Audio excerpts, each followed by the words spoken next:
Welcome to the Mavens of Marketing, a weekly podcast hosted by me, Rachel Durkan. And me, Kerry Barrett. We talk all things marketing, innovation, sales, and business growth strategies, and the standard tried and true marketing techniques. Come for the conversation, stay for the savvy insights. And the borderline inappropriate jokes.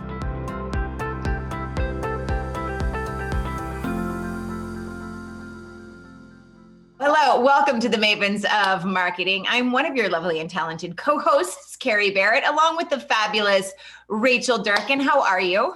I'm wonderful. I heard that you had a child incident the other day. I did. So I'll share this very quickly before we talk to our fabulous guest. My 4-year-old apparently was sleepwalking in the middle of the night, and it was about 12:45 a.m. and I heard this sort of like commotion next to me, and I woke up. I sat up in bed. I looked at the window. Again, we're on the second story, and my 4-year-old had pushed out the screen, was sitting on the windowsill facing out with his legs dangling down the outside of the house. So I immediately say, "Ben, no." And as soon as I said his name, he freaking launched himself off the side of the windowsill.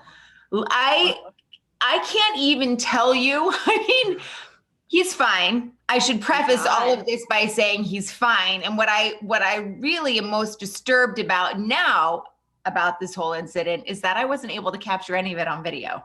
It's a totally I love your priorities as a parent and a human being. It's a completely wasted viral moment. I mean, that's really scary. I didn't jump out a window until college. So no, I know. Doing it by 4 is terrifying. And he didn't have a shirt on either. Can you imagine? No, I'm teasing. Oh, Kerry. I won't dignify that with a response. Quick side note for any parents who may be watching, apparently when your child is sleepwalking, you're never supposed to talk to them or say their name until you have them in your arms. So there's a little bit of bonus content you got from this podcast that you weren't expecting. Wow. That's what the pediatrician says. On that note, Donna, you're not going to jump out of any windows. Wow. How do we follow that? I mean, I could jump out a window, but hopefully I don't have to. If she does, we'll know that it's really a you thing, Kerry. No, it probably is a me thing. We want you here for the duration of this podcast. We've got tons of fantastic stuff to talk about. But before we launch into it, I want to quickly give our viewers a breakdown of who you are and what you do.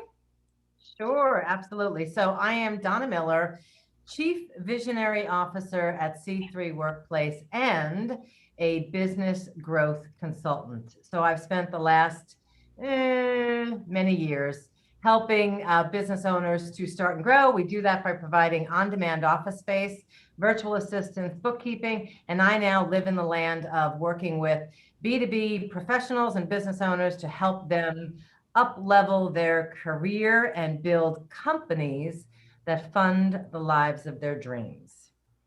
Nice. So I want to learn how to fund the life of my dream. I'm getting there, but I need your help to do it. I just need to invent Amazon and I'll be. Holy cow, man. Where did we go wrong? Yeah. Yeah. For those of us who can't do that, I work with them to do the alternative. There you go. So you don't make promises to make Amazon come true is what you're saying. No, I'm not going to help you build Amazon. But in my experience with working with Donna, you'll get close. She's a very smart lady. So Donna, I've been working with Donna in C3 Workplace for several years. And what's so cool, and I collaborate whenever I can with her, because Donna has built one of the strongest local communities that I have ever seen in a small business environment. Mm-hmm. And I would love, and that of course is driven your brand, driven your marketing, driven your growth. Talk to me or us, Donna, about how you built that community and the concept of community marketing. Kind of give us an overview and then we'll talk more about it. So great. Let me rewind to fast forward. So C3 Workplace has been around we're coming up on 27 years. I opened it when I was 5. Kidding. But I really did work for a competitor. I worked for a competitor for 7 years before I opened this company, tried to buy that business from him. He wouldn't sell it to me. I was devastated. But as I've learned many times over, that sometimes your greatest devastation is actually your greatest blessing. So I did what has become a superpower for me, which is I took a 6-month course and I wrote a business plan. No one likes to write a business plan, but I am telling you, it is a superpower. Wrote a business plan, raised funds, opened 1.2 miles from where that former employer used to be located. When I opened the company, I had a partner and I had one part-time employee. I sat at the front desk. I did everything. I mean, everything. And I became worst, best ever, never entirely sure how this goes, micromanager. I made it really easy for them to do nothing because they could never do it as good as me, as fast as me, as perfect as me, as wonderful as me. They didn't have the same ideas.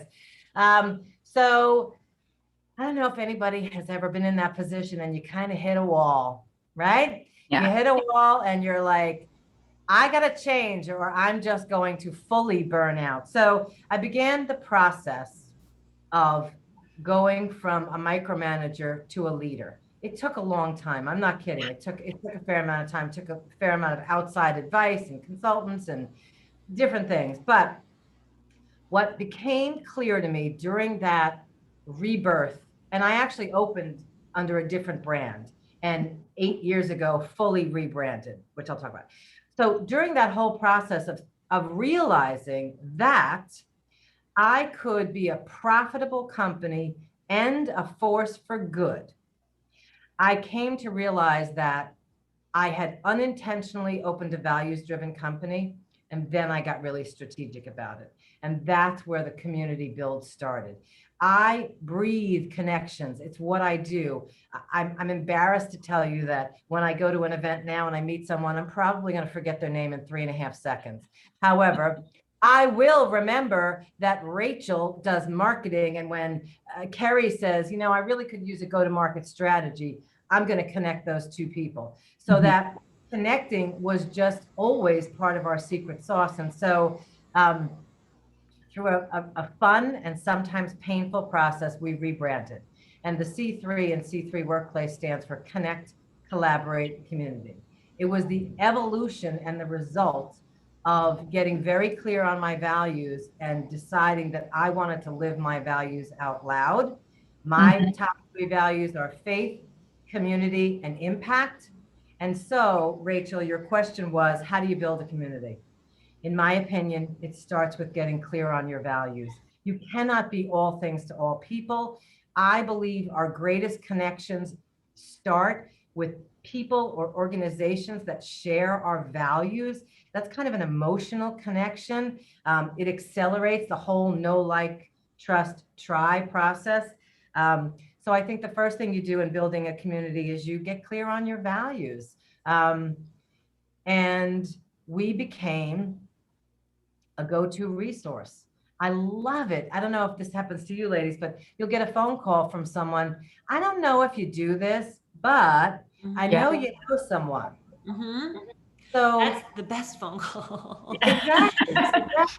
Exactly. So I think how you build a community is you get clear on your values and you show up, you create ways for people to connect. And because we have 2 shared office facilities, and we're coming back to this now post-COVID, but we do a lot of in-person events. We invite people in. I mean, it could be as simple as, and you don't have to go crazy, it could be as simple as inviting 6 people into your office and talking about what it's been like to go through COVID, what they're doing now, one of our best attended events was always, what's your favorite app? What's your favorite technology tool? So I think building communication, building community is really about fueling conversation.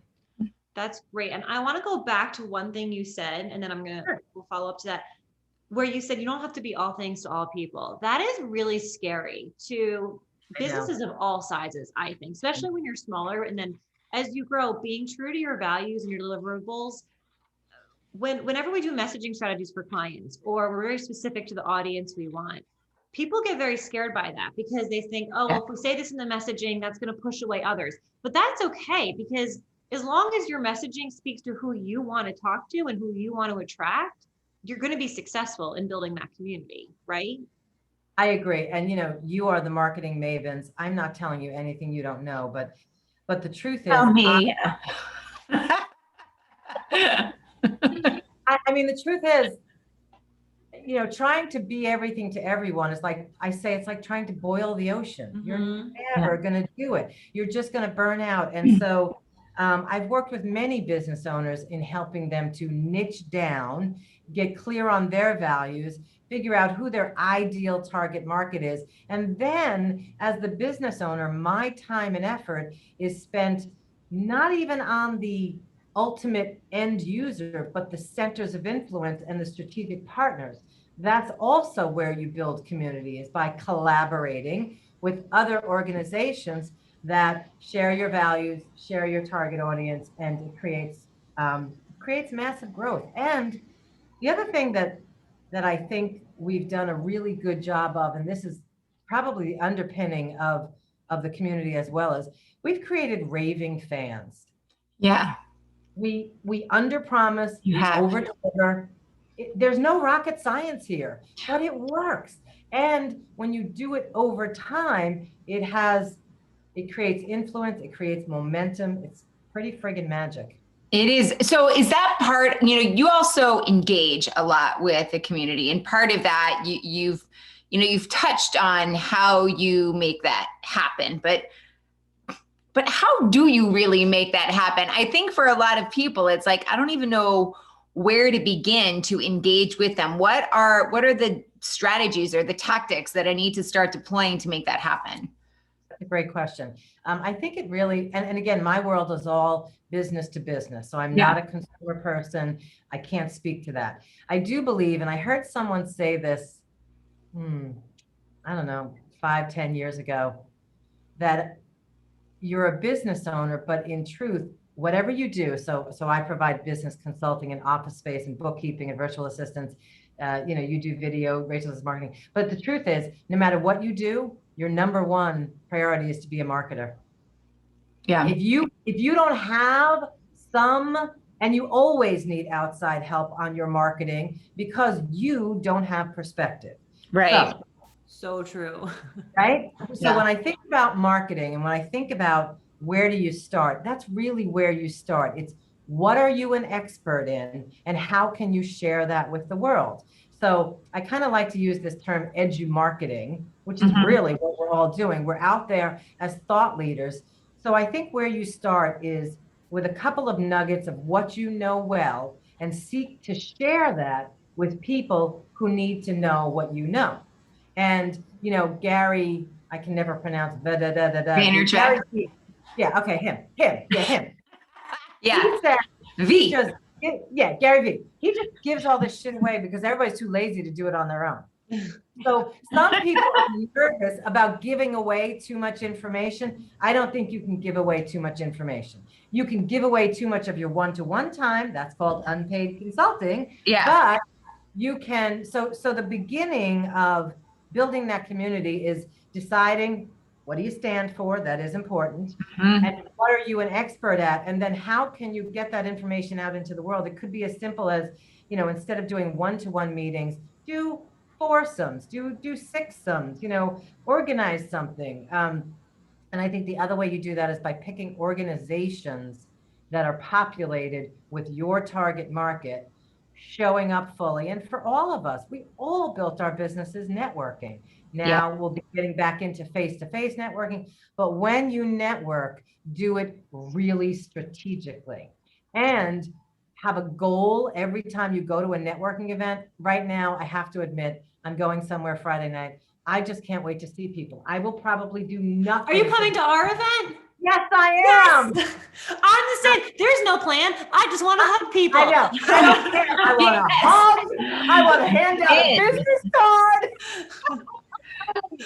But typically when I go to a networking event, I want to meet the organizers of the meeting. I want to meet the speakers. Yeah. I want to meet the people that are making shit happen because those are the people I want to connect with.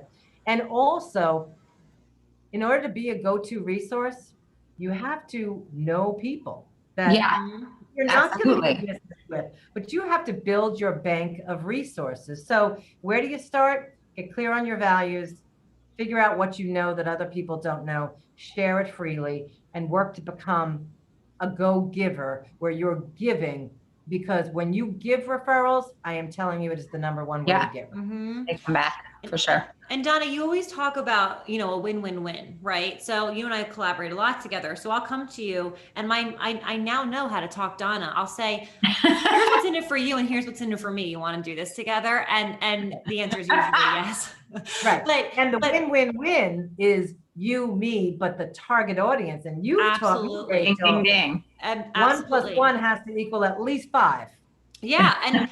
But that's the concept of building the community, finding connections for other people, strategic partnerships, and providing value is also how you mentioned the word raving fans, how you create raving fans. Yes. So, you said something that is so awesome, Donna. And I hear this all the time in B2B is people are worried about giving too much away for free. And you are right. Like one-on-one time, absolutely protect that.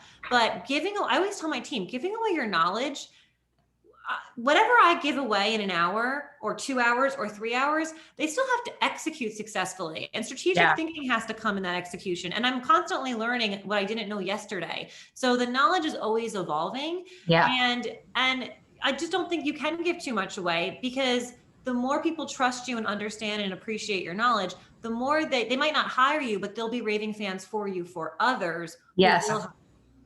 So giving freely is such a good recommendation. And is that, Donna, how you create raving fans? I think it is. And one of my core values is impact. And I also believe that's how we have an impact. I think that as we show up in the world gives to us. As I said before, I believe companies can and should be a force for good. I don't believe we need to check our, morals at the door. I think we should be, especially COVID has taught us, we are not personal in business. We are one person trying to get it all done. I think, it is about having impact, making people feel heard, even if you can't help them. You listen, you try, you refer them. I've referred people to competitors, which there's plenty out there. There really are. I mean, yes. Do you just refer the clients that you don't like to your competitors, Donna? Well, No, I'm joking. I think there's something important here, though, because to me, there's no such thing as a competitor. There's people who don't want to collaborate, right? So Donna, we could argue that there's a couple areas in your business and in my business where we slightly overlap. But if we step back and look at our core values and say, well, who do you really want to serve and what do you want to do? And who do I really want to serve and what do I want to do? Technically, the services might overlap, but I have people, I'm like, you know what, this is really better for Donna. And I give it to her. And I have no problem doing that because I know that I trust her to send things back to me, and not overstep and to be honest about it and to refer me back the other way. So I have competitors who really are better at one industry or another, who I'll bring in, but I have to trust them that they're not going to, lie, cheat, or steal. That's kind of extreme, and kind of try to poach certain things, but be willing to collaborate back. And so I don't think there necessarily needs to be such thing as competitors. I just think there's poor collaborators. That is a really great point, Rachel. Really great point. And I completely agree with that. And I have many strategic partners where our services overlap because our target markets are different. I'm working with companies that are startup to, 1 to 2 million. Once they get over that, I know it's not my expertise. So I hand it off to you. I hand it off to other people. So I completely agree. And that's part of how you, build your trust, because people see you doing that. And so they want to work with you because they know how you operate. Well, let me ask. Oh, go ahead, Rachel. I was going to say, Donna, you're also confident enough in yourself. And I think anybody good in their industry is to say, this isn't exactly the niche, what I can do or what I want to do. And so I'm going to give it to somebody who I trust and vice versa. And so building that part of your community is what makes others trust you even more. It culls it down. And, Kerry, you jokingly said, do I refer out to people I don't like? Sometimes. Warning, because it's one of those, it's a values clash. Yeah. Sometimes you talk to someone and you could do what they want you to do, but there's just, it just starts out and your gut tells you it's not healthy. Don't ignore that gut feeling, because there is no amount of, what is it? pain in the ass upcharge. I forget what we all call it. PETA? Oh, the PETA fee? No. Yeah, exactly. Yeah, the PETA fee. PETA fee never covers it. No, it sure doesn't. I've experienced that on more than one occasion. It is interesting, Donna, you have built a great community. I started my business just a few years ago, and you were one of the very first people I met. And I remember something you said to me during a mastermind, I believe it was, and I had never heard the phrase before, but it stuck with me, is that the riches are in the niches. And I mean, you talk about that all the time. And I'll be honest, I didn't understand what the hell you meant when you first said it, but that's okay, because I didn't understand most of the words people were using. I get it now.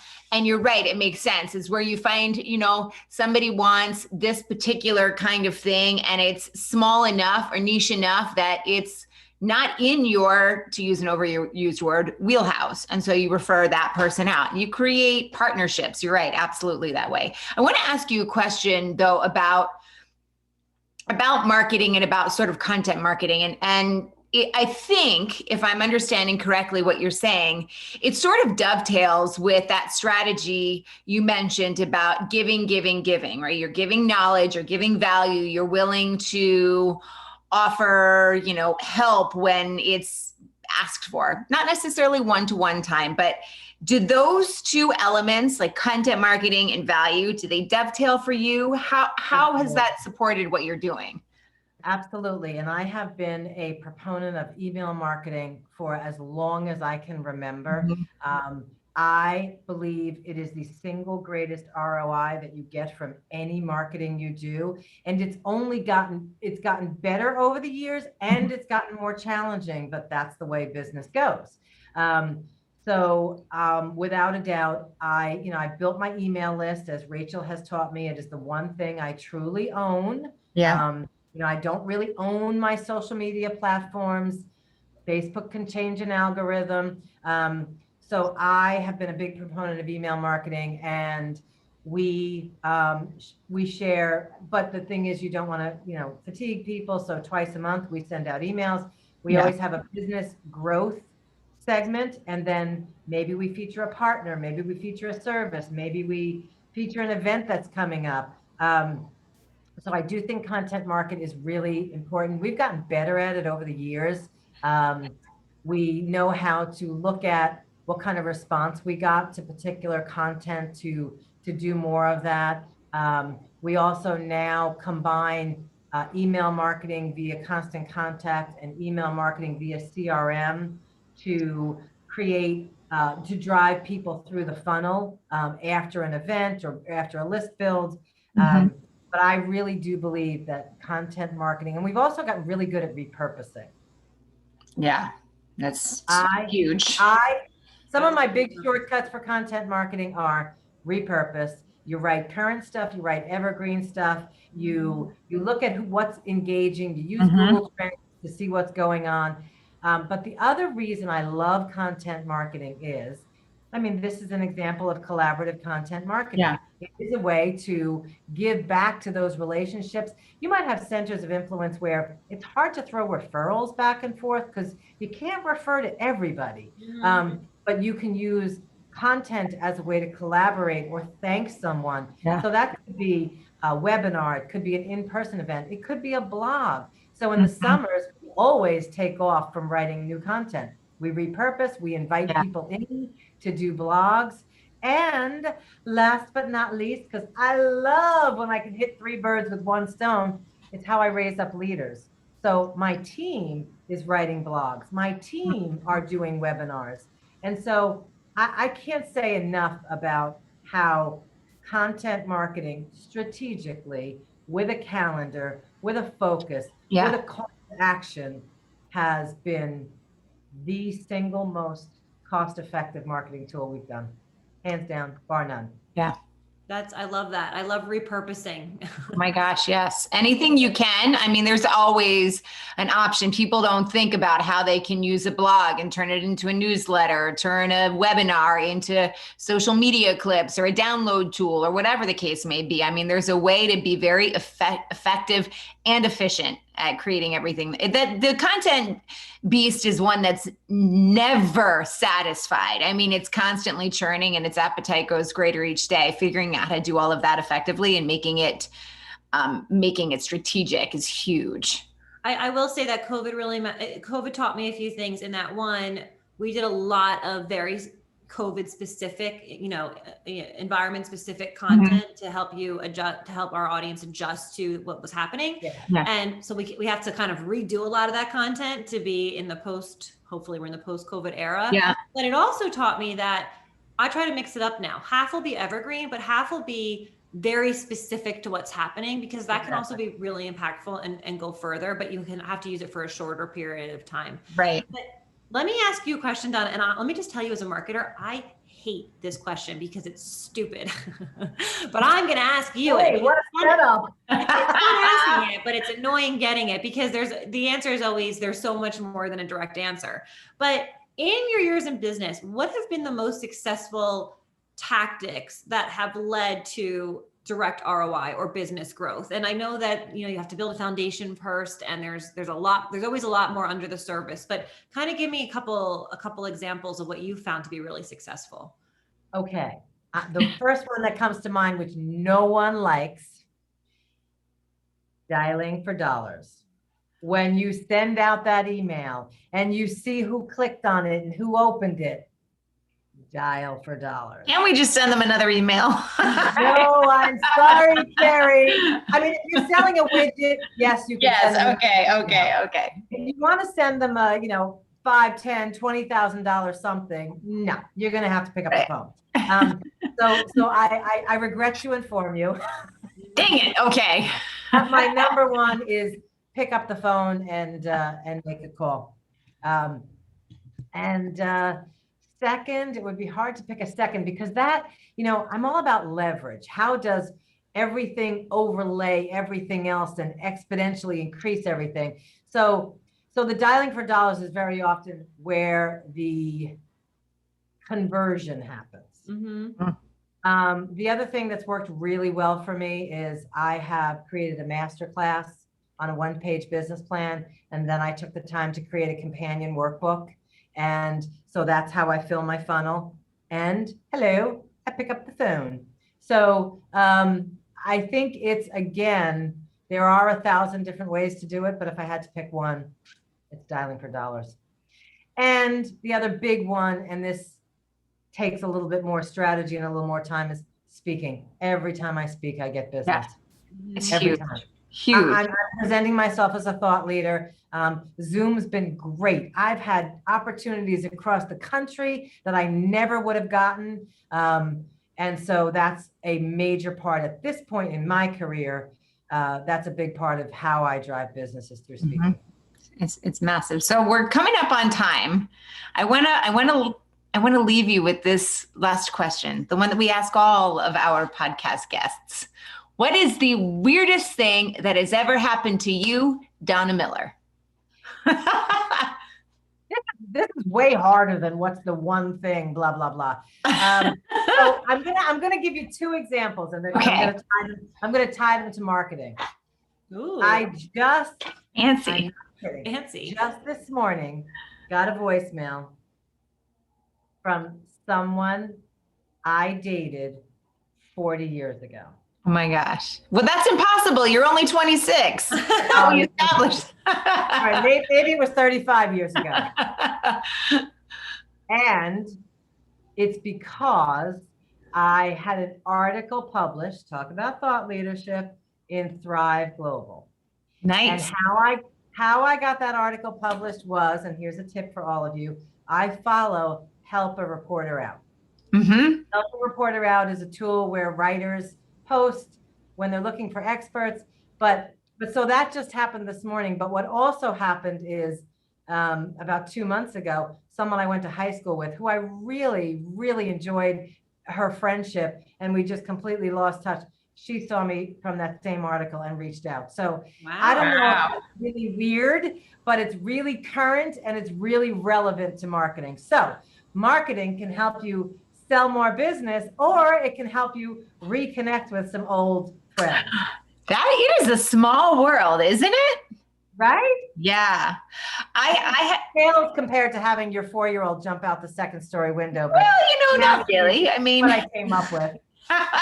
Well, it's interesting. I'll add on to that. I had a friend who is going through some stuff, and she started Googling some ex-boyfriends, and she's like, she found him because he was one of the people who jumped into the whole GameStop, the whole, do you remember that?